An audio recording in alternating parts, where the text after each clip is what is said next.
So I've been sitting on this take, and I like revisiting it at least once a week at this point because the evolution of it matters to me because I don't want to just give this away. I think it absolutely has to be earned, and I think we're in the process of seeing it earned. The greatest quarterback draft classes ever. So 83 and 04 to me are undeniable. 83 is Elway, Marino, and Jim Kelly.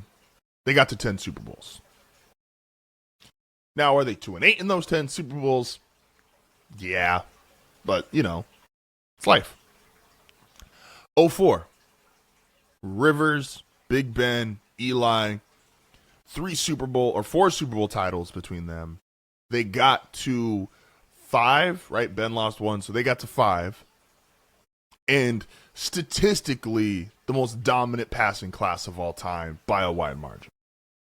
Rivers obviously didn't get to a Super Bowl, but threw for a ton of yards. Him and Big Ben are top 10 all time in yards, and I think Eli is top 15. So statistically, the greatest passing class ever.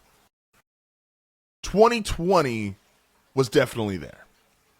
Now 2020 kind of taking a little bit of a hit. 2020 is Burrow, Herbert, Hurts, Love. I'm missing one guy. I apologize. Tua also 2020. Yeah, Tua is also 2020. So obviously, Tua doesn't look so great right now. Hurts Hurts has a Super Bowl. He's been to 2, but doesn't look great at this exact moment. Burrow, a bunch of injuries, has missed the playoffs more than he's made them. Herbert 0-3 in the playoffs, but truly 4 franchise quarterbacks. Tua got signed. This is the most paid class of quarterbacks ever. The one that I always forget, and Tony reminds me, is 2018. Lamar, Baker, Josh Allen. Maybe two of the 3 best quarterbacks currently in the NFL. And Baker's had a hell of a resurgence in Tampa, even if this season ended disappointing. Those are all-timers. Three MVPs out of that class. Statistically is going to end up as one of the greatest ever. 2024 is building its case, and we are another week closer. If the Broncos beat the Bills, I believe that will happen. If the Patriots beat whoever wins Steelers, Texans, I believe that will happen. And the Bears beat, who are the Bears playing? The Bears, we have Seahawks, Niners, so the Bears are playing the Rams. The Bears beat the Rams. We will have 3 second-year quarterbacks in the conference championship.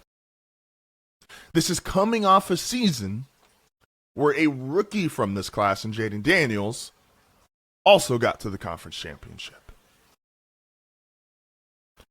4 conference championships appearances in the first 2 years of a class. A guy in Drake May who's going to finish top 2 in MVP. And a guy in Bo Nix and Caleb Williams. Bo Nix broke a almost decade-long playoff drought streak in Denver. And Caleb has already set the franchise record for passing yards for the Bears. This is in the making of an all-time quarterback class. And everybody's a little different. Not everyone's the prettiest. Drake right now, if you were to say, okay, who's the best two-way quarterback or most mobile quarterback? You got that in Jaden Daniels. The best pure pocket passer. You got that in Drake May. The special elite playmaking, Caleb Williams. And you have, even though everybody wants to say he's the worst, the most consistent productive from start to finish in Bo Nix. Tied Russell Wilson for the most wins in the first 2 years of a quarterback's career. And if we get this scenario, the Bears in the conference championship, the Broncos and Patriots in the conference championship, the next result is top 2 MVP finish, 4 conference championship appearances, and somebody has to go to the Super Bowl, whether it's the Broncos or Patriots. So this class will have a Super Bowl appearance, have a top 2 MVP finish, multiple conference championships, NFL records, franchise records. We'll have 4 definitive franchise quarterbacks. And who knows? The Vikings finished 9-8. They might not have truly given up on J.J. McCarthy. The Falcons, I think Michael Penix is a fine player. I think my issue right now with Michael Penix is I'm just genuinely nervous his body can't sustain this anymore, and that his biggest downfall, unfortunately, is just going to be too many injuries piling up, and that's unfortunate, but that's just reality as well. If you are consistently injured playing a violent physical sport of football, that's just the reality. But if JJ even turns into a good quarterback and the Vikings get back in contention, do we have 5 franchise quarterbacks from one class? Remember how much it was ripped that there's no way 6 quarterbacks can go in the first round. We are just way overvaluing the position. There's just not 6 good quarterbacks. Look, there's 2 guys this year, Fernando Mendoza and Dante Moore. And a lot of people would say they're not as good as Cam Ward, who came out last year. These guys might be the first 2 picks in this year's draft. They're not as good as Cam Ward coming out. And Cam Ward was considered to be the best of a weaker class of quarterbacks. And this draft class, going all the way back to 2024, has the potential to have multiple conference championships, a Super Bowl appearance, a top 2 MVP finish, franchise records, breaking streaks, playoff droughts. Again, it's tough to compare 04 and 83 because those careers are completed and finished. Rivers, Manning, and Ben all have over 50,000 plus passing yards. Elway, Kelly, and Marino have the 10 Super Bowls. It's going to be really, really tough to catch up to that. I think 83 is still the best class of all time as far as quarterbacks, because 10 Super Bowls is insane when you think about it for a class. It's also insane you then put into that context of Brady, of who went to 11. Brady's not normal. Okay, look, Brady's not a normal person. But this class that was heavily maligned, there was Caleb, the generational prospect, and then it felt like, well, Daniels is an injury risk, and Drake's got all the tools, but we just don't know. And McCarthy wasn't Michigan-based, and Penix wasn't just the offense in college, and Bo Nix, well, he's not even a third-round draft pick. I remember. I was there. I remember.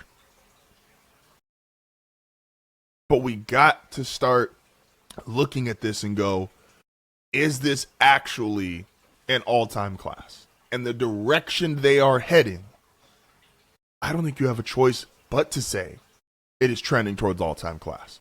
Could this all blow up and all 3 of them lose this weekend and all 3 of them play bad? Yeah, it could.